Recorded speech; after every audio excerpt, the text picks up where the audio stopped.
Buenas noches, bendiciones a todos.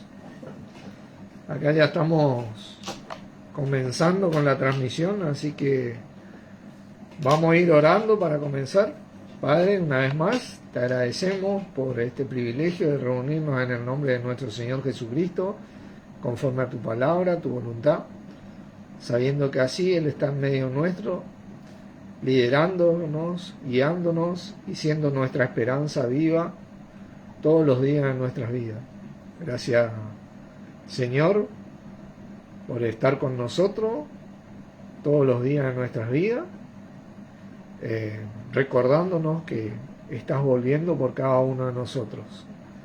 Te agradecemos por llevar a cabo toda la voluntad de nuestro Padre que está en vos, por sustentarnos y guardarnos, por afirmarnos y darnos de esa abundancia que trajiste de parte de Dios nuestro Padre para nuestras vidas, todos los días de nuestras vidas. En tu nombre, Jesucristo, agradecemos, para la gloria de nuestro bendito Padre. Amén. Amén. Bueno,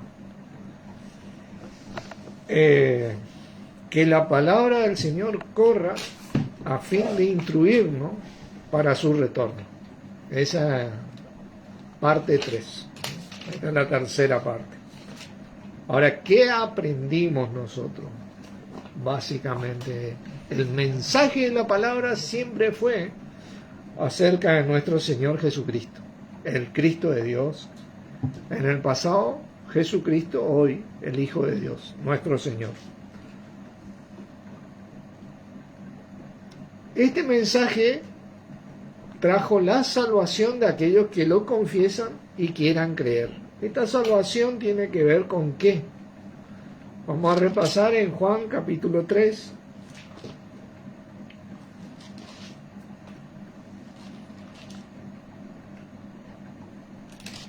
Juan capítulo 3. Simplemente para ver esto, ¿no? Versículo 16 dice: porque de tal manera amó Dios al mundo, que ha dado a su Hijo unigénito, para que todo aquel que en él cree no se pierda, mas tenga vida eterna. Porque no envió Dios a su Hijo al mundo para condenar al mundo, sino para que el mundo sea ¿qué? Salvo por él. O sea, que esta salvación tiene que ver con la vida eterna. Tenemos vida eterna. Aquel que cree en el Hijo de Dios, en Jesús, que lo confiesa como su Señor, según Romanos 10:9, es salvo, recibe Espíritu Santo. Habíamos visto que ese don, ese Espíritu, es el sello, es nuestra garantía de la redención adquirida por la palabra de la salvación. Pero también esta salvación tiene que ver con algo más, que esto es lo que nosotros debemos ahondar. Fíjense ahí nomás en el versículo 36, dice: el que cree en el Hijo tiene vida eterna, pero el que rehúsa creer en el Hijo no verá la vida, sino que la ira de Dios está sobre él. O sea que la salvación te hace salvo también de la ira de Dios. Nosotros debemos investigar y tratar de entender qué es la ira de Dios. La palabra ira es la palabra orge en griego. Significa cólera, castigo, enojo, retribución. Así que vamos a ir repasando un poco sobre esto, viendo en Romanos 5, por ejemplo. Vamos a ir moviéndonos lo más dinámicamente posible en la Biblia.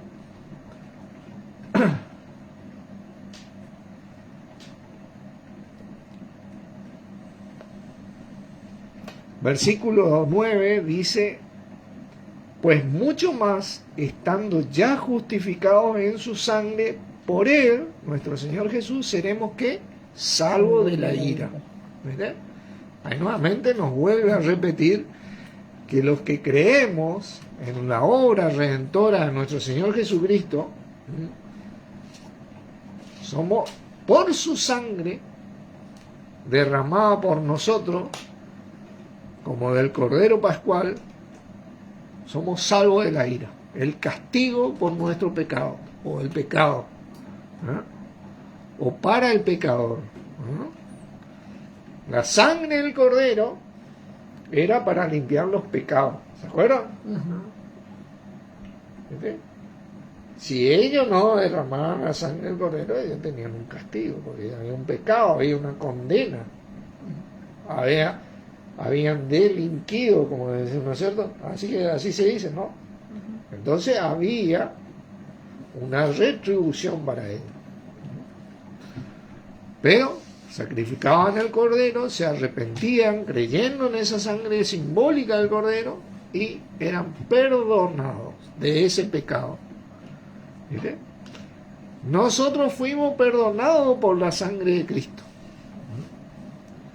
Miren, Primera de Tesalonicenses, una vez y para siempre. Una vez y para siempre, obviamente, porque lo que hizo la obra redentora de Jesucristo es inamovible, inmutable. Eso no significa que yo tengo vía libre para salir pecando, ¿viste? No. Ahora porque estamos en la gracia pecaremos, dice, en esta plenitud de la gracia, en otras palabras. La gracia de Dios siempre estuvo, convengamos que esto siempre estuvo, desde Adán, que traicionó, y Dios se extendió, bueno, tuvieron consecuencias, pero le presentó al Salvador en la promesa, ¿no? Porque ahí nomás podía haber terminado todo, ¿no es cierto? Pero no, Dios se extendió en su amor, ¿viste? Pero hoy tenemos esa plenitud en esta gracia, por la sangre de Cristo. Fíjense el versículo 1 Tesalonicenses 1, vamos a leer desde el 8. Porque partiendo de vosotros ha sido divulgada esta palabra del Señor, ¿no es cierto? No solo en Macedonia y Acaya, sino que también en todo lugar vuestra fe en Dios se ha extendido, de modo que nosotros no tenemos necesidad de hablar de nada, porque ellos mismos cuentan de nosotros la manera en que nos recibiste y cómo os convertisteis de los ídolos a Dios para servir al Dios vivo y verdadero, y esperar de los cielos ¿a quién? A su Hijo, al cual resucitó de los muertos, a Jesús, quien nos libra ¿de qué? La ira venidera. Esperar de los cielos a su Hijo. ¿Vieron cuando Él ascendió y los ángeles le dijeron a los discípulos, ¿qué hacéis mirando al cielo? Porque así como este se fue, así vendrá. ¿Viste? Entonces nosotros empezamos a ver todas estas cosas porque el retorno de Cristo tiene que ver con que en nuestra vida va a terminar todo lo que está mal. Todo lo que está mal en nuestra vida va a terminar. Por eso es nuestra gran esperanza, ¿viste? ¿Ves? Por eso es nuestra gran esperanza. Yo ya no me voy a cansar, no me voy a enfermar, no voy a envejecer, no, vamos a tener un cuerpo semejante a Él, y ya la naturaleza pecaminosa esa que tenemos, los deseos de la carne con el cual combatimos todos los días de nuestras vidas, ya no va a estar en mí. Vamos a ser librados totalmente de esas cosas. Esa es nuestra gran esperanza, ¿ves? Este tipo de reunión que nosotros hacemos es lo que comúnmente decimos la antesala a su retorno. Estamos reunidos en el nombre de Jesucristo, como nos vamos a reunir con Él en las nubes, según la palabra. Él es el centro y siempre fue el centro de todo. Por voluntad de Dios. Por voluntad de Dios. Y eso es lo que tenemos que entender. Porque mucha gente, no, Dios es el centro. No, la voluntad de Dios es que nuestro Señor sea el centro. Porque al tener al Señor como centro, vos tenés a Dios como centro, ¿entendés? Porque está captando la voluntad de Dios.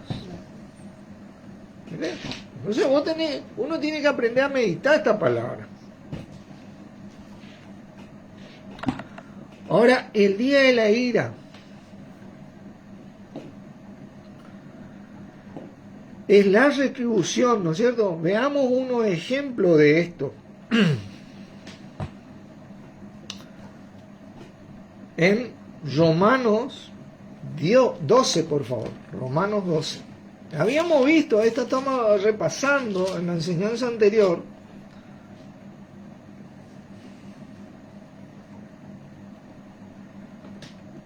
Dice el 19, no os venguéis vosotros mismos, amados, sino dejad lugar a la ira de Dios, porque escrito está, mía es la venganza, yo pagaré, dice el Señor. Nosotros tenemos que aprender a hablar de Cristo. Y del Señor es la venganza. Pues nosotros somos su cuerpo. Somos su cuerpo.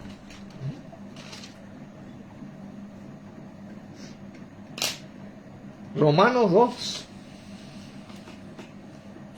Romanos 2.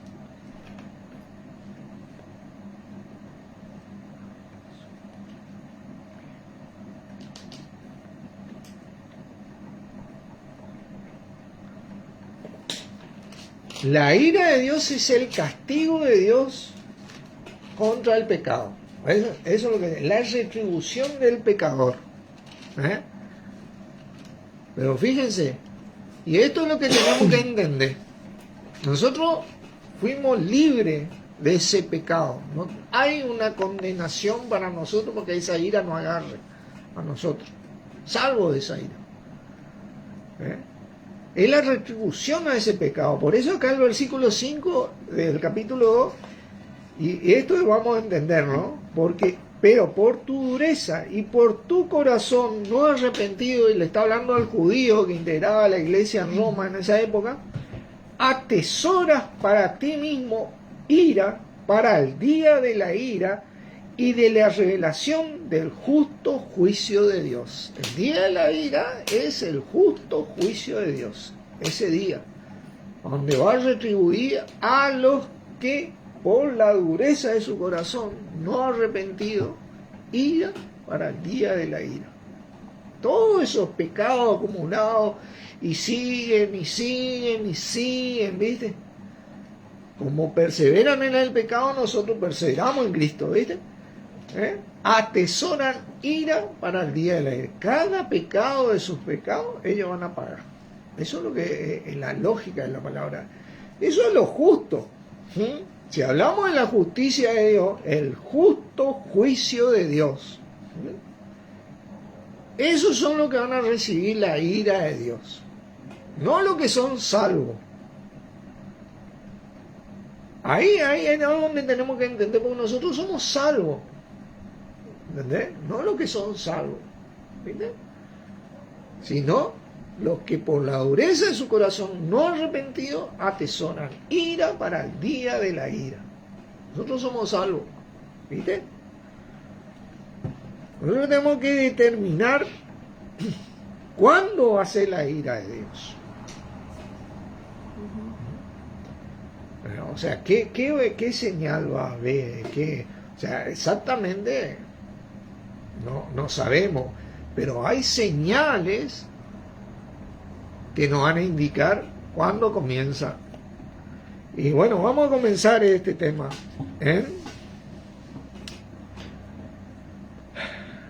A ver. Segunda de Tesalonicenses.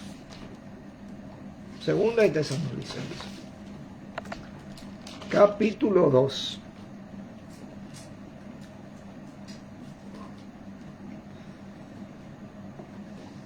Ahora, antes de leer esto, porque la gran confusión viene acá, el día de la ira de Dios, se muestra en toda la palabra de Dios, ¿no?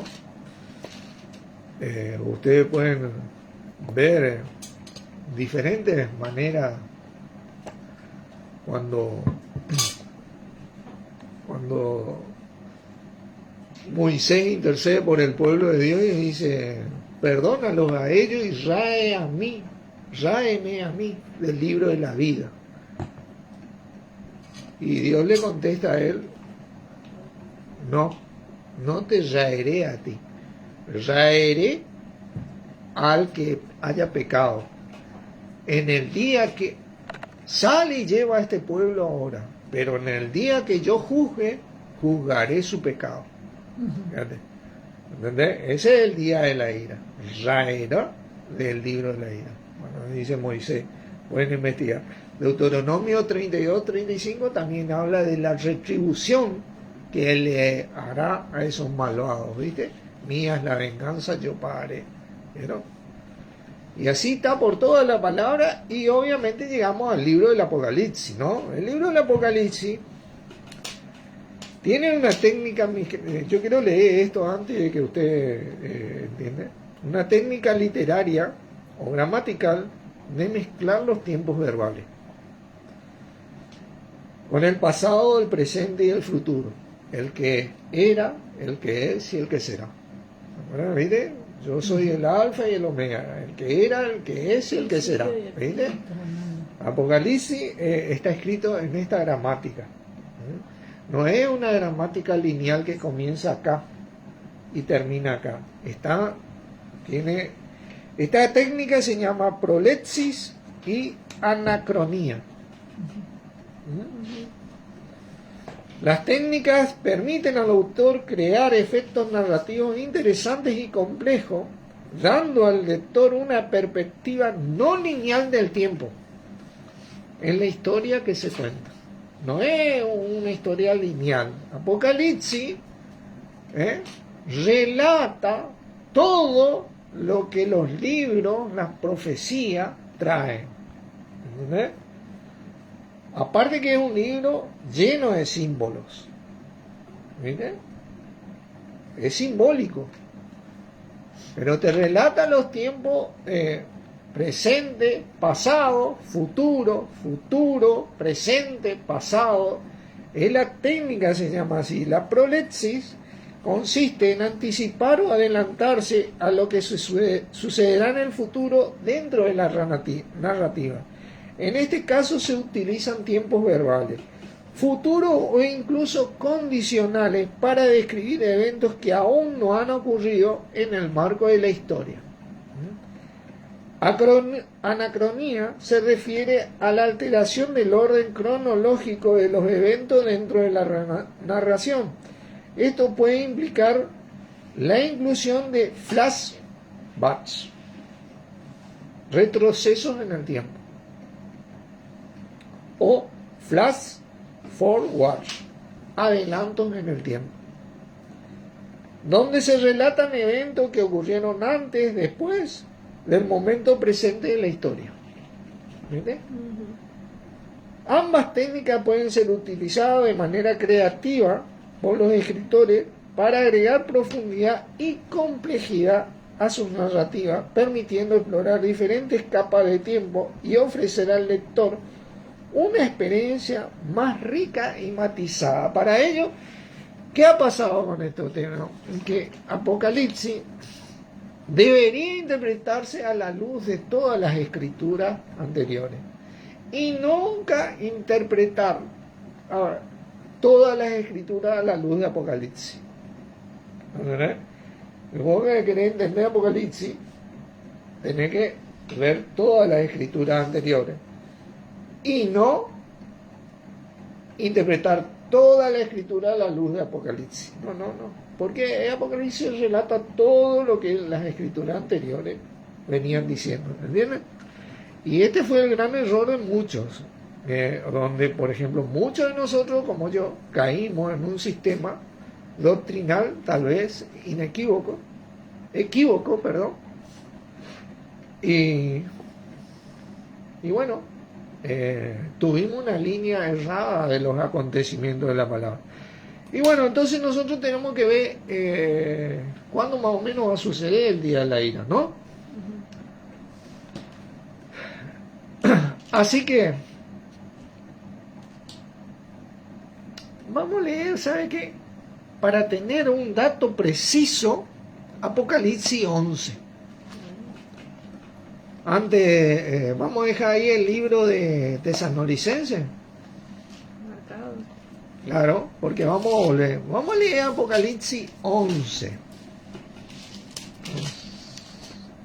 No. El día de la ira. Uno. No. Vamos a leer en el versículo 15, dice. El séptimo ángel tocó la trompeta y hubo grandes voces en el cielo que decían: los reinos del mundo han venido a ser de nuestro Señor y de su Cristo. Él reinará por los siglos de los siglos. Y los 24 ancianos que estaban sentados delante de Dios en sus tronos se postraron sobre sus rostros y adoraban a Dios diciendo: te damos gracias, Señor Dios Todopoderoso, el que eres, el que eras y el que has de venir. Porque has tomado tu gran poder y has reinado. Y se airaron las naciones. Y tu ira ha venido, ha llegado. De que la ira de la que hablamos, Jorge, viene acá en la séptima trompeta. De ese somos salvos nosotros. A la final trompeta, dice Corintio. La última trompeta. Esa es otra cosa que también hemos aprendido mal, porque no hay registro de que haya otra trompeta que no sea la séptima trompeta. Dice que el ángel tocará la trompeta, ¿no? Y Tesalonicenses dice que el Señor mismo con voz de arcángel, con trompeta de Dios, ¿viste? Anuncia su venida, ¿no? Y la única distinción, aunque no es una distinción en todos los otros versos que acumulaban la palabra acerca de esta trompeta, ¿no? Porque es lo mismo que decir que San Martín fue el que liberó a los pueblos de la cordillera cuando cruzó Perú, todo eso.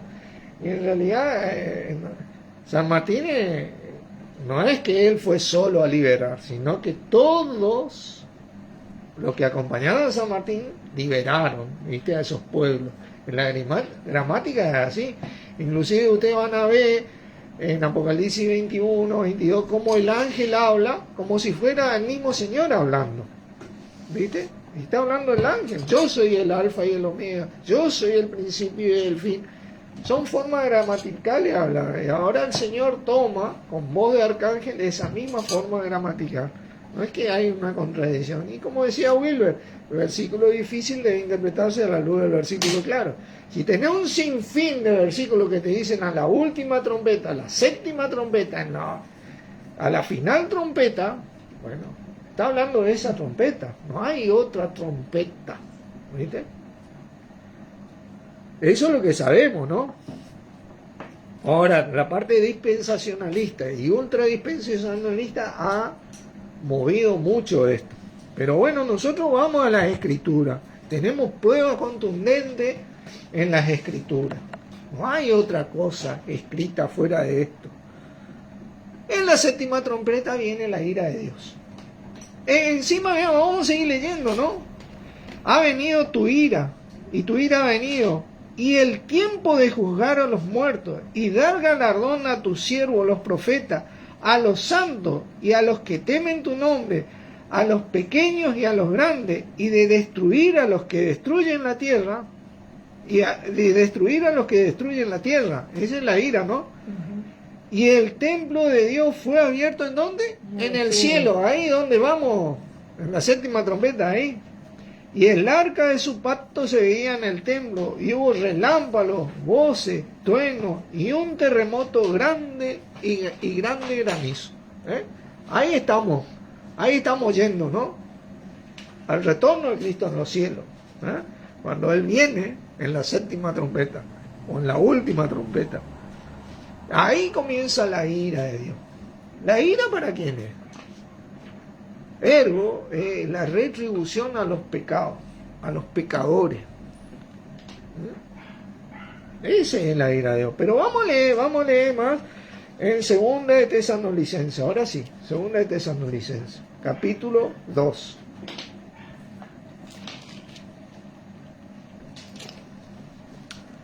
Y acá donde nosotros empezamos a acumular datos. Hola Carlos, hola Claudio, Dios los bendiga. Porque tenemos que acumular datos. Esta salvación es para vida eterna y para ser libre de esta ira que viene cuando el Señor venga por nosotros. Versículo 1. Pero con respecto a la venida de nuestro Señor Jesucristo y nuestra reunión con Él, os rogamos, hermanos. Fíjate lo que dice, que no os dejéis mover fácilmente de vuestro modo de pensar, ni os conturbéis, ni por espíritu, ni por palabra, ni por carta, como si fuera nuestra, en el sentido que el día del Señor está cerca. ¿Qué es el día del Señor? No, vamos hasta acá o acá. Tenemos que unir todo el contexto de todo esto. ¿Qué es el día del Señor? ¿No? Nadie os engañe de ninguna manera, porque no vendrá sin que antes venga ¿quién? La apostasía. Y se manifieste el hombre de pecado, el hijo de la perdición. O sea que ya vamos a tener dos datos. En la apostasía y se manifiesta el hombre del inicuo, el cual se opone, dice, y se levanta contra todo lo que se llama Dios o es objeto de culto, tanto que se sienta en el templo de Dios como Dios, haciéndose pasar por Dios. ¿No os acordáis, decía Pablo, que cuando yo estaba todavía con vosotros decía esto? Y ahora sabéis lo que lo detiene. Hay algo que todavía está deteniendo. Y nosotros creemos que este es el retorno de Cristo. ¿Viste? A fin de que a su debido tiempo se manifieste. Dice, porque ya está en acción el misterio de la iniquidad. Solo que hay quien al presente lo detiene, hasta que Él se ha quitado de en medio, la iglesia de Cristo. Nosotros creemos que es la iglesia arrebatada, es un arrebatamiento. ¿Viste? Entonces dice, y esto, acá vamos a prestar atención porque acá es donde nosotros se atan todos los cabos solos. Se manifestará aquel inicuo a quien el Señor matará con el espíritu de su boca y destruirá con el resplandor de su venida. Inicuo cuyo avenimiento es obra de Satanás con gran poder y señales y prodigios mentirosos, y con todo engaño de iniquidad para los que se pierden, por cuanto no recibieron el amor de la verdad. ¿Para qué? Para ser salvos. O sea, este inicuo es para los que no son salvos. ¿Nosotros somos salvos o no somos salvos? ¿Viste? Acá es donde nosotros atamos cabo, porque en la séptima trompeta nos vamos los salvos. ¿No es cierto? Y comienza el día de la ira y se manifiesta el inicuo este. ¿Viste? Ahí comienza la apostasía. Si ustedes leen unos libros más anteriores, pasan un montón de cosas y dice la palabra, y ni aún así se arrepintieron de su pecado, de su idolatría, de su abominación y un montón de cosas. ¿Entendés? Pero Dios les envía un poder engañoso para que crean la mentira. O sea, ¿ustedes piensan que Dios va a hacer esto con algún salvo? No. A fin de que sean condenados todos los que no creyeron a la verdad, sino que se complacieron en la injusticia. Estos son los que realmente dañaron indirecta y directamente a la tierra. La ira, hasta donde yo entiendo, es para los que merecen el castigo, la retribución y el enojo de Dios, en el justo juicio de Dios. ¿Verdad? Entonces vos, Apocalipsis, vos tenés que sabe entenderle con esta línea gramatical que es prolepsis y anacronía, donde no es una forma gramatical lineal de pe a pa para entender. No, es una forma gramatical escrita donde mezcla el pasado, el presente y el futuro. ¿Entendés? Y esto hace que cautive tu atención, y para cautivar tu atención y para vos entender esto, vos tenés que entender todas las escrituras anteriormente de las profecías de cómo iban a suceder las cosas, ¿no? Cómo iban a suceder las cosas. Entonces ahí vos te das cuenta de estas grandes verdades. Hola Víctor, Dios te bendiga. Cuando vos ves algo que se está narrando en tiempo pasado, en tiempo presente o en tiempo futuro, en el Apocalipsis, vos lo ves porque viste anteriormente. ¿Entendés? Esto de esto y esto de aquello. Esto es lo importante, ¿no? Ahora sí.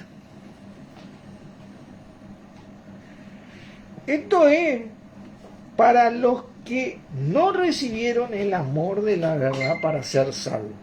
¿No es cierto? Miren, Primera de Tesalonicenses 5. Estamos a tiempo. Estamos apurando. ¿Puedes repetir lo que dijiste recién? ¿Esto es para qué? La ira de Dios es para los que no recibieron el amor de la verdad para ser salvos. Eso es lo que dice la palabra. Segunda de Tesalonicenses 2:10. Eso. Y ese es el día del Señor. ¿Entendés? Ese es el día del Señor. Ahora vamos a leer sobre el día del Señor. Para que notemos que el día del Señor es el día de su venida. Ahí donde Él, ¿viste? Ahora notemos. Versículo 1 dice, pero acerca, 5, según 1 Tesalonicenses 5:1, pero acerca de los tiempos y de las ocasiones, no tenéis necesidad de que yo escriba. Bueno, acá hay algo que yo le quiero decir. La palabra pero está agregada acá. ¿Viste? Y debería traducirse acerca de los tiempos y de los tiempos señalados, que dice los tiempos y las ocasiones. El texto en realidad traduce acerca de, o en cuanto a, o referente a, o por motivo de los tiempos y de los tiempos señalados. ¿Viste? Así debería traducirse en una de esas maneras. ¿Viste? Porque vosotros sabéis perfectamente que el día del Señor vendrá como ladrón en la noche. Que cuando digan paz y seguridad, entonces vendrá sobre ellos destrucción repentina. ¿Viste? Como los dolores a la mujer encinta, y no escaparán. Este es el día de la ira. ¿Viste? Porque acá no hay escape. ¿Viste? Mas vosotros, hermanos, no estáis en tiniebla para que el día del Señor os sorprenda como ladrón. ¿Viste? Ese día que retorna la trompeta, ¿viste? Retorna, comienza el día del Señor, nosotros somos ascendidos.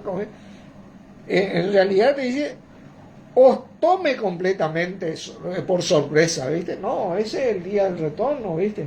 No, ¿entendés? ¿Y por qué dice por sorpresa? Porque muchos hijos de Dios ese día se esconderán de él avergonzados, dice Juan. ¿Viste? Tremendo este. Porque todos vosotros sois hijos de luz e hijos del día. No somos de la noche ni de las tinieblas. Nosotros somos hijos de Dios. Por tanto, no durmamos como los demás, sino velemos y seamos sobrios, dice. ¿Viste? Nosotros debemos velar y ser sobrios, esperar esto, porque estamos... hay acontecimientos que están sucediendo, ¿viste? Y hay cosas que están marcando, ¿no? El Señor está viniendo, eso es lo que dice la palabra. Pues los que duermen, de noche duermen, los que se embriagan, de noche se embriagan. Pero nosotros que somos del día, seamos sobrios, habiéndonos vestido de la coraza de la fe y del amor, y con la esperanza de salvación como yelmo. ¿Vieron? Nosotros estamos vestidos de eso. Porque no nos ha puesto Dios para ira. A nosotros no, hermano. Sino que para alcanzar salvación por medio de nuestro Señor Jesucristo, que murió por nosotros, para que ya sea que velemos o que durmamos, ¿viste? Porque siempre va a haber un dormido en el día del Señor, en el sentido de que no está esperando ni está creyendo, está en su vida de carne todos los días, vivamos juntamente con Él. Ahí vamos a ser arrebatados. Y punto. ¿Entendés? Por lo cual, animados unos a otros y edificados unos a otros, así como lo hacéis. ¿Viste? El día de la ira no es para nosotros. Ese es el día del Señor, que va a venir destrucción repentina y no escaparán. ¿Viste? Ahí viene destrucción repentina y no escaparán. ¿Viste? Es un solo acontecimiento que sucede, y en el día de la ira, bueno, comienza un sinfín de cosas, ¿viste?, que ocurren para los impíos, los pecadores, ¿viste? Se revela el inicuo este. Y bueno, y a estos judíos que no creyeron por la dureza de su corazón, ¿qué le dice en Romanos? Atesoran para sí ira para el día de la ira. ¿Viste? Esto es algo tremendo. Pero ahora ustedes pueden leer desde el versículo 13 y tener una mayor comprensión del capítulo 4 del retorno de Cristo, diciendo: tampoco queremos, hermanos, que ignoréis acerca de los que duermen. ¿Viste? La palabra de Dios, la esperanza te trae consuelo, para que no os entristezcáis como los otros que no tienen esperanza. ¿Viste? La gente que no tiene esperanza, cuando muere alguien o cuando se duerme alguien, se entristece por demás, porque no sabe. Pero nosotros sabemos, trae un gran consuelo, por más que tenemos tristeza. Por eso dice: para que no os entristezcáis como los que te entristecés. Sí, claro, porque no está al lado tuyo. Hola Edith, ¿cómo te va? Bendiciones. Claro, no está al lado tuyo, te entristecés, pero no como los que no tienen esperanza. Vos sabés que lo vas a volver a ver, porque Jesucristo está viniendo. Y él va, dice: porque si creemos que Jesús murió y resucitó, así también traerá Dios con Jesús a los que durmieron en él. Ahí está. ¿Viste? Ahí está. Hay una esperanza. Y ese que va a traer, ese tiene vida eterna. ¿Viste? Ya no va a morir más. ¿Viste? Por lo cual os decimos esto en palabras del Señor: que nosotros que vivimos no habremos quedado, que habremos quedado hasta la venida del Señor, no precederemos a los que durmieron. Es lo que dice Corintios: primero los muertos en Cristo van a resucitar. Porque el Señor mismo, esto es lo que le decía hoy, con voz de mando, con voz de arcángel y con trompeta de Dios, descenderá en los cielos, y los muertos en Cristo resucitarán. Primero. Luego nosotros los que vivimos, los que hayamos quedado, seremos arrebatados, ¿viste? Hasta que sea quitado del medio. O sea, arrebatado hasta que sea quitado del medio, y ahí comienza ese inicuo, se manifiesta. Comienza la apostasía y se manifiesta. Arrebatado, ¿viste? Juntamente con ellos en las nubes, para recibir al Señor en el aire, y así estaremos siempre con el Señor, junto con el Señor. Siempre vamos a estar juntos con el Señor. Por tanto, dice: alentados los unos a otros con estas palabras. Y ahí, punto aparte, ponerle: acerca de los tiempos y de los tiempos señalados. Ahí unimos todo el contexto. ¿Vieron? No tenéis necesidad, hermano, de que yo describa. ¿Viste? Porque dice que va a ser como en los días de Noé, que estaban todos festejando, disfrutando todo en su riqueza, ¿viste? le sacamos, todos somos ricos a costilla de todo aquello que explotamos y aquello, y era de continuo cada pensamiento del mal, y cuando Noé cerró el arca, se largó el diluvio y fueron todos destruidos. Así va a ser el día del Señor, la ira de Dios. Todo es profético, era un bosquejo de lo que iba a venir, ¿viste? Era un bosquejo de lo que iba a venir, ¿entendés? Del reino que viene del Señor. Ese es el día del Señor. Esto es lo que nosotros tenemos que entender. Esto más o menos es una guía saliendo de toda esa estructura doctrinal que todos nosotros, muchos de nosotros teníamos, como yo, por ejemplo, con el dispensacionalismo y el ultradispensacionalismo, ¿no? Donde separamos todo de todo, ¿no? El mensaje siempre fue uno de principio a fin. El misterio, quiero decirle, yo quiero comentarle, el misterio es que los gentiles iban a ser coherederos del mismo cuerpo y copartícipes de la promesa en Cristo Jesús. Hoy ustedes pueden leer en Romanos 11 cómo a esos gentiles se les injerta en las promesas, ¿viste?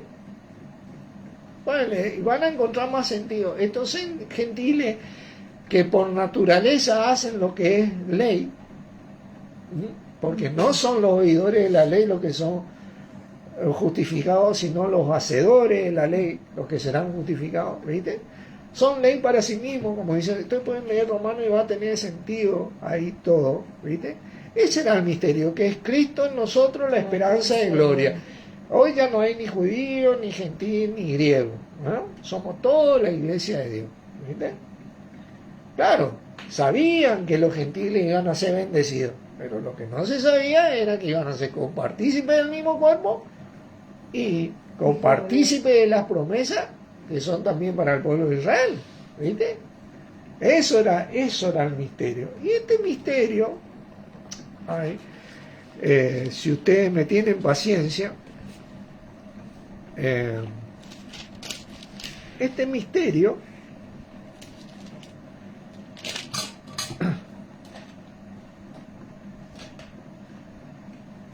en Apocalipsis dice que va a ser consumado. El misterio va a ser consumado. ¿Podés buscar ahí, Lucho? Sí. El misterio consumado, porque se me vino ese versículo. El misterio fue revelado completamente. ¿Entendés? Espérame que yo tengo la... Esto es algo tremendo porque pensamos que el misterio tenía que ver solo con esta... Puede ser Apocalipsis 17, cuando el séptimo ángel toque su trompeta, el misterio del plan de Dios se cumplirá, sucederá. Ese. Vamos a leer. Apocalipsis 17. No, dice, sino que en los días de la voz del séptimo ángel, cuando él comience a tocar la trompeta, el misterio de Dios se consumará. ¿Viste?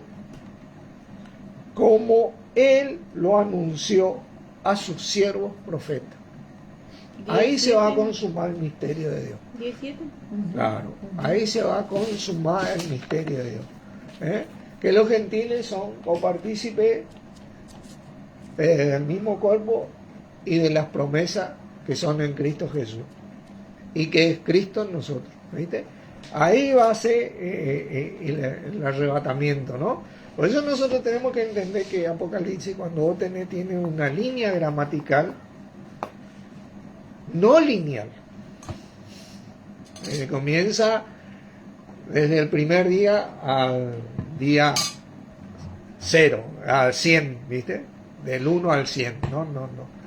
Apocalipsis tiene una línea gramatical que por ahí te muestra el día 40, el día 10, el día 90, el día 30, ¿viste? Es una forma gramatical que utilizan varios escritores que se llama prolepsis y anacronía, que obviamente en el espíritu Juan recibió esa revelación así, ¿entendés? Así que tenemos que entender todo eso. Entonces, si vos sacás, por ejemplo, los 7 sellos, las 7 trompetas, las 7 copas de la ira, y la caída de Babilonia, todo, y ve todo el mensaje de la Biblia, vos entendés todo Apocalipsis, porque ahí está la mezcla, ¿viste? En esos 4 puntos que yo te dije, el día del Señor, cómo mezcla, desde el 1 hasta, ahí está la mezcla. ¿Eh? Así que nosotros lo que somos es salvos de la ira. Y la tribulación, que decían, ¿viste? La palabra dice, busca el versículo ese, y después de la tribulación, en Mateo está, después de la tribulación, hoy le tengo a Lucho como secretario, acá le presento a Luciano. No me está pagando, no me está pagando. Y después de la tribulación. Ajá. Mateo. Tiene que estar Mateo. Me mandaron del gobierno. O pasada la tribulación.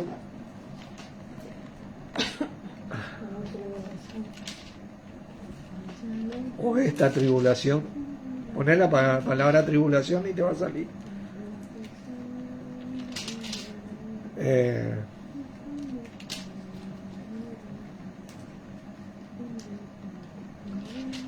Entonces nosotros podemos entender que la tribulación es algo que está sucediendo. Está sucediendo. Guerra. Porque habrá entonces gran tribulación. Esa, Mateo 14:15, cuando anochecía se acercaron a él los discípulos diciendo al lugar no. Ya pasada después de la Mateo multitud. 24:21, porque habrá entonces gran tribulación cual no la ha habido desde el principio del mundo Entonces, hasta ahora, ni la habrá. Después, pero en aquellos días, después de aquella tribulación. Ese. 13:24. 13:24, ahí estamos. Mateo 24, Vamos a leer el 13:24. ¿Viste? 24. 13:24. Le refirió una palabra y al reino de los cielos semejante. No. Marco. Marco 13:24. Marco. No era Mateo, era Marcos. Marcos 13:24. 13:24. Dice, pero en aquellos días, después de aquella tribulación, el sol se oscurecerá y la luna os dará su resplandor y las estrellas caerán del cielo y las potencias que están en los cielos serán conmovidas. Entonces verán al Hijo del Hombre que vendrá ¿en dónde? En las nubes con gran poder y gloria. Y entonces enviará a sus ángeles y juntará a sus escogidos de los 4 vientos desde el extremo de la tierra hasta el extremo de los cielos. Esa es la séptima trompeta. ¿Dónde está eso? La tribulación es algo que va, Marcos 13:24, 25, 26, 27. Compartí la vez pasada en los grupos y en el Marcos Facebook de 13. este versículo, ¿viste? Sí. Bueno, vos tenés que unir todo el mensaje, ¿no? El retorno de Cristo en las nubes es este. No hay otro retorno. ¿Viste? Esto es lo que estaba anunciado, que venía por sus escogidos. ¿Entendés? Y esos escogidos hoy somos nosotros. Somos nosotros, gracias a Dios. Somos la iglesia que comienza en Pentecostés y que termina en la séptima trompeta. ¿Entendés?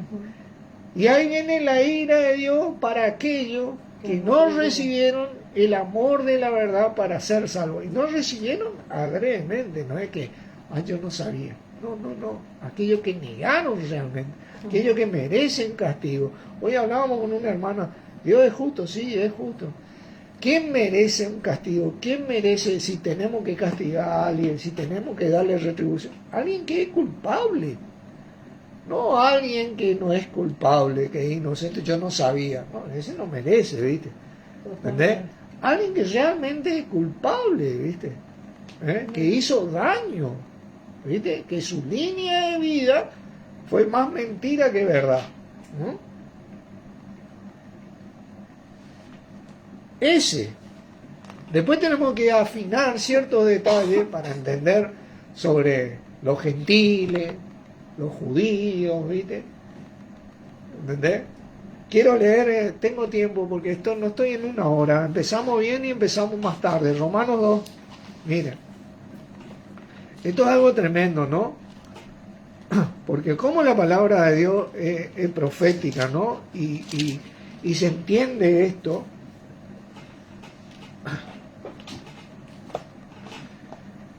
Vamos a leer el versículo 12. Y yo les sugiero que estos versículos lean en diferentes versiones y ustedes van a entender mejor esto. Dice, porque todos los que sin ley han pecado, sin ley también perecerán. ¿Viste? Y todos los que bajo la ley han pecado, por la ley serán juzgados. Dice, porque no son los oidores de la ley los justos ante Dios, sino los hacedores de la ley serán justificados. Dice. Porque cuando los gentiles que no tienen ley hacen por naturaleza lo que es de ley, estos, aunque no tengan ley, son ley para sí mismos, mostrando las obras de la ley escritas en sus corazones, dando testimonio su conciencia y acusándoles o defendiéndoles su razonamiento en el día en que Dios juzgará por Jesucristo los secretos de los hombres conforme a mi evangelio. Esto es algo tremendo, porque ¿cuántos gentiles hay en la época de los apóstoles que no escucharon de Jesús? ¿Entendés? Estos son los que son injertados, que tienen una línea de vida correcta, correcta, ¿viste? Verdadera, honesta, respetuosa. La ley representa eso. La ley es representación del Cristo. ¿Entendés? Lo correcto, lo verdadero, lo honesto, eso fue impuesto en la naturaleza misma del hombre. Estos gentiles son los que son injertados y ellos son copartícipes de las promesas. ¿Entendés? Esto es algo tremendo, porque ahí vos tenés un entendimiento mejor, ¿viste? Porque Dios es justo. ¿Entendés? Ah, no, pero vos no escuchaste, no recibiste a Jesús. Y ese indio que estaba acá, el guaraní, porque la tierra ya había sido dividida en la época de los apóstoles, que nunca escuchó de Jesús, le puede decir, no, pero ¿y quién es Jesús? A mí nunca me dijo Jesús. Imagínate, ¿Dios es justo o no es justo? Oh, Jesús representa lo verdadero, lo correcto, lo honesto, lo respetuoso, los valores. Eso representa la ley. Eso fue escrito en el corazón y por eso Él va a ser juzgado. Y es injertado en el árbol de los judíos. ¿Viste? Y son copartícipes. ¿Viste? Los judíos no sabían eso. Eso era el misterio de Dios. ¿Viste? Nosotros hoy somos hijos de Dios. ¿Viste? Hoy tenemos un entendimiento. ¿Vieron cómo el entendimiento comienza a expandirse? Porque hay un solo mensaje. Lo que no se sabía era esto de los gentiles nomás. ¿Viste? Esto de los gentiles nomás. Pero ahora nosotros podemos entender. ¿Viste?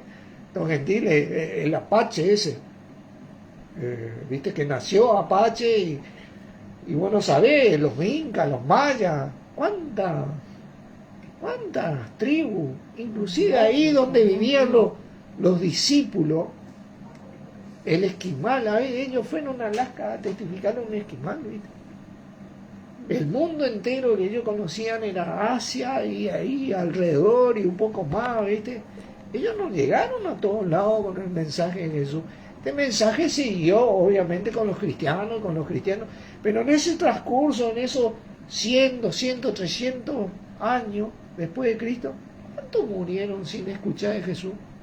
¿Entendés?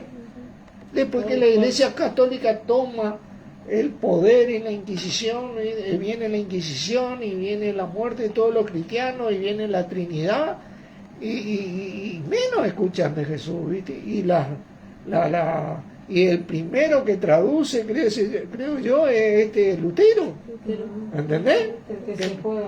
¿Entendés? Lutero, ¿viste? Y así unos cuantos más que fueron perseguidos y muchos fueron asesinados, ¿viste? Gutenberg que hizo la Biblia, ¿entendés? Pero ¿cuántos gentiles? ¿Y la justicia de Dios para esto? No, estos gentiles, en el día que Dios juzgue, los secretos de los hombres conforme a mi evangelio. Este evangelio es el de siempre. El de siempre. Solamente que ahora los gentiles son copartícipes y coherederos y miembros del mismo cuerpo y de las promesas en Cristo Jesús con los judíos. Eso es tremendo. Bueno, esto es una línea, una guía, más o menos.